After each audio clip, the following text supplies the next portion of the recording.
You guys want to know why the economy is not improving? This is fucking why right here. Because all the money is tied up into the hands of the 1% and the big people. Verizon seals second largest M&A deal in history, which is a merger and acquisition. Basically, Verizon just bought out a company.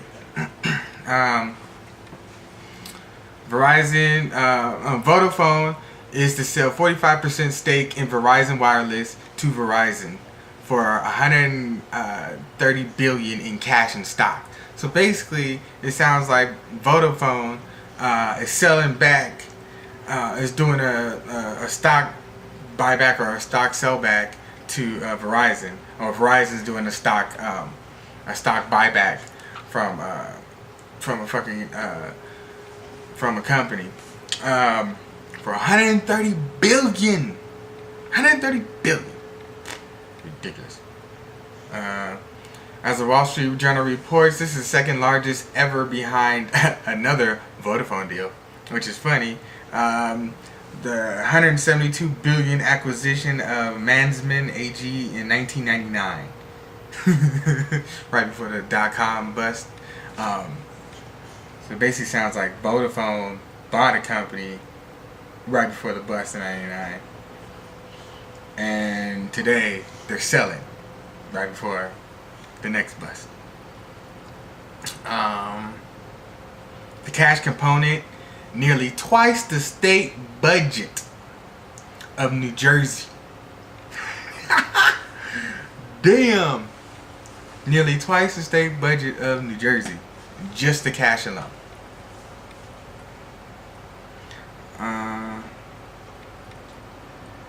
Under the terms, Verizon is paying $60.2 billion in stock and $58.9 billion in cash, with the remaining $10 billion of other Verizon, pretty much equities or other Verizon securities.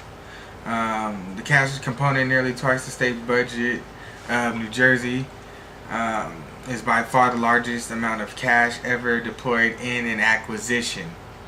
So, all the corporations got all the cash, and none of it, and it's just changing money. It's just changing hands from one person to the next person. It's not getting filtered down to the people at all. It's all being. This is all. This greed, and it's greed that doesn't trickle. That doesn't affect it.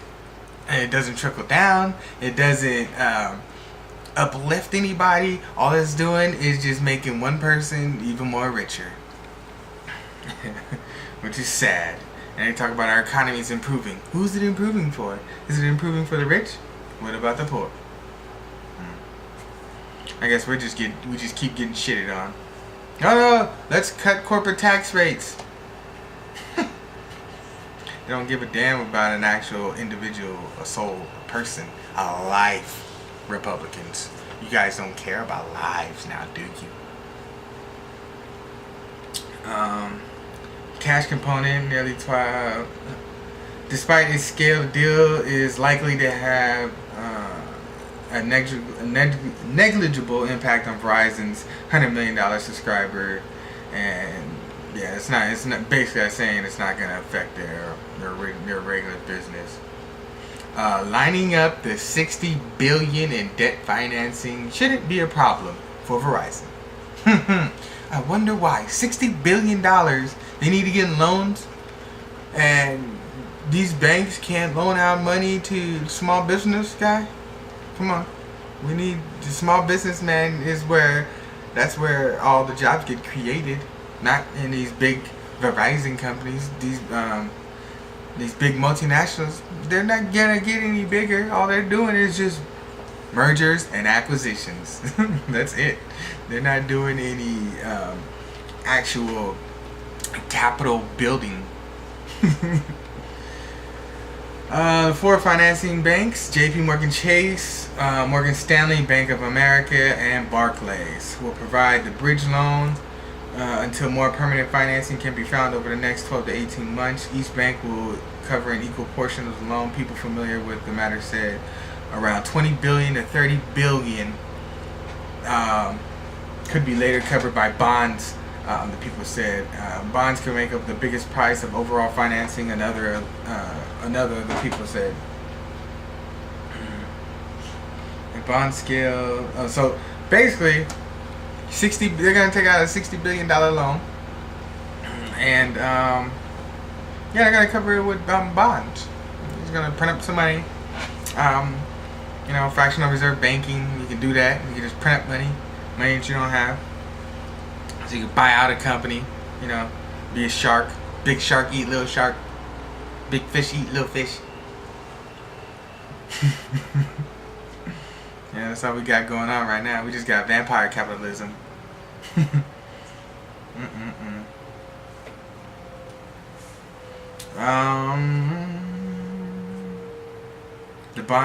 A bond sale of that size would easily beat out Apple Inc.'s $17 billion bond sale in April, which as of now is the largest corporate bond offering on record. So this is going to be, Verizon's about to shit on Apple's fucking bond auction.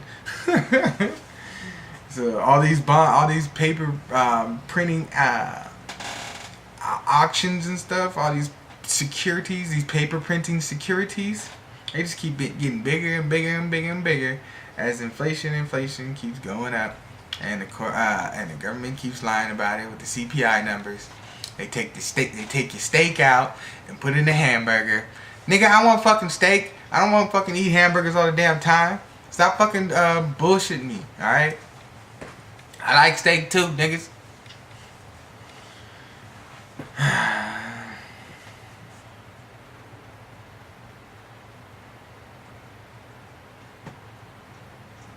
Yeah, so that's I had to share that with you. All this cash is getting held up in the hands of the few, doesn't get released to the hands of the people. The Federal Reserve just prints up the money and only allows the big banks to keep it, and it doesn't get to the community banks. It doesn't get to the small business guy, and it doesn't help the actual economy, the growth engine, the spark of the economy, which is the individual that saves his capital by savings, and by having his savings, which he earned by labor or through intellectual workings. I'm not gonna say intellectual property, but intellectual workings. That means you use your brain, you figured out something to do. Or they use their talents, whether it be physical, or whether it be getting up there and using the gift of your tongue. That's another talent. But all these people are cut off by the Fed because of the money printing, and the big guys, the people with impeccable credit, because that's all the banks care about is your credit score. That's the only thing that matters to them, and your credit. If you got impeccable credit. Anyways, I'm not knocking them. Shit. If it was my money, I'm not gonna loan it out willy nilly to anybody else. But I'm not knocking them. But that's all they care about. They don't have a soul. They don't. But these people they cut off the system of printing money allows the people with credit to front run, and by front run I mean that they're allowed to get access to cheap money first. So by the Federal Reserve holding artificially manipulating and holding interest rates low, which creates cheap money, which we've been doing for about the last 30 years. People with good credit can go out and borrow money for cheap, fast. And the poor, who usually doesn't have money, usually has credit card debt, or some other kind of debt, and they're not allowed to borrow this cheap money, and they so what happens is you have a wealth effect that transfers the money from the poor to the people who are able to front run. Excuse me. And by them being able to front run, you can by front running you're allowed to acquire more wealth faster. It's a compound interest is what I should say. The principle of compound interest. If you're allowed to borrow cheaply and able to collect interest at a higher rate over years, put you on an exponential growth curve. Basically, and this is what happens, and this is the overall effect right here. This Verizon deal is a byproduct of cheap money policies that's been going on for the last 30-40 years. Yeah, and this is going to continue to happen because politicians, all they care about is helping out their corporate sponsors. They don't care about actually helping out the people, the actual individuals who really need help, not these wealthy motherfuckers who have access to cheap money. They have all the corporate sponsors in the world. They have all the friends, all the connections, all the networks in the world. Yeah, that's where their loyalties lie. And this is one of the symptoms, one of the byproducts of our fucked up system in which we live in, which is a fascist system. It's no longer a republic, which we were founded. We're not a democracy, which we love to talk about, which is bullshit, because we're not. Look up RNC Sham 2012. Or how Ron Paul was cheated out of the nomination, and then come back and talk to me and see if we have a democracy. Yeah, so basically we are a fascist state right now. We have capital controls via the Federal Reserve, which is the hallmark of a fascist society, is capital controls. And yeah, so that's basically it. I had to talk about this Verizon deal. It was just amazing. All that cash, fucking 130 billion in cash and stock. That's ridiculous. The last time, this is the second biggest deal in history.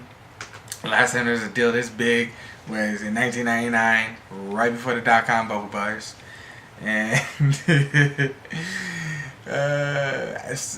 oddly enough, the same company, one of the same companies, is involved in both of these deals. So yeah, I just had to share that with y'all. Anyways, y'all have a good day.